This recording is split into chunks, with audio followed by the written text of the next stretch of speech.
পিরোজপুরের শ্রমিক সংকটে পাকা ধান নিয়ে বিপাকে পড়েছেন কৃষকরা। ধান পেকে গেলেও শ্রমিক সংকটে ধান কাটতে না পারায় চোখের সামনে জমিতে নষ্ট হচ্ছে কষ্টের ফসল। জমির ফসল পাকলেও কৃষানির অভাবে ধান কাটতে না পারায় লোকসানের আশঙ্কায় দুশ্চিন্তায় কৃষক।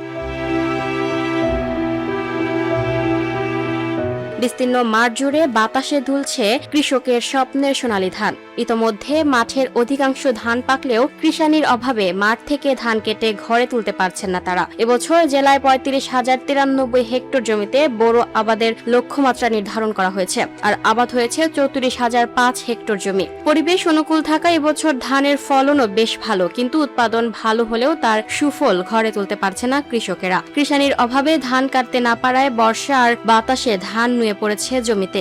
ধান পেকে ঝরে যাওয়ায় ফসল নষ্ট হবার আশঙ্কা দেখা দিয়েছে। কৃষানি না পেয়ে বাধ্য হয়ে নিজেরাই ধান কাটতে শুরু করেছেন। কৃষকের অভিযোগ, যদিও কৃষানি পাওয়া যায় তাদেরকে দিতে হচ্ছে বাড়তি মজুরি। পিরোজপুর সদর উপজেলার রায়ের কাঠি এলাকার কৃষক ফজলু হাওলাদার বলেন, এবছর ৫ বিঘা জমিতে লাল তীর ময়না ও হীরা টু জাতের ধান চাষ করেছি। এবছর ফলনও ভালো হয়েছে, কিন্তু শ্রমিক সংকটে এখন ধান কাটতে পারছি না। অধিকাংশ ধানই পেকে গিয়েছে, শ্রমিক পাওয়া যাচ্ছে না। আবার যাদেরকে পাওয়া যাচ্ছে তারা ৭০০ টাকার বদলা ৯০০ থেকে ১,০০০ টাকা চাচ্ছে এবং তাদের দুবেলা খাবার দেওয়া লাগে। সব মিলিয়ে ১,০০০ টাকার উপরে বদলা খরচ পড়ে যায়। কিন্তু ধান বিক্রি করতে গেলে ধানের মন ৭০০ থেকে ৮০০ টাকার বেশি পাওয়া যায় না। আবার ১ বিঘা জমিতে ধান চাষ করতে খরচ হয় ১৮ থেকে ২০ টাকা। তাই ধান চাষ দিন দিন লোকসানে পরিণত হচ্ছে। সরকারিভাবে তদারকি করা হলে দিন দিন এই এলাকায় ধান চাষ বন্ধ করে দিবে কৃষক। কৃষি বিভাগের উপপরিচালক সৌমিত্র সরকার বলেছেন, ইতোমধ্যে ৫৫ ধান কর্তন করা হয়েছে, আর সমস্যা সমাধানে কৃষকদের বিভিন্ন পরামর্শ দিচ্ছে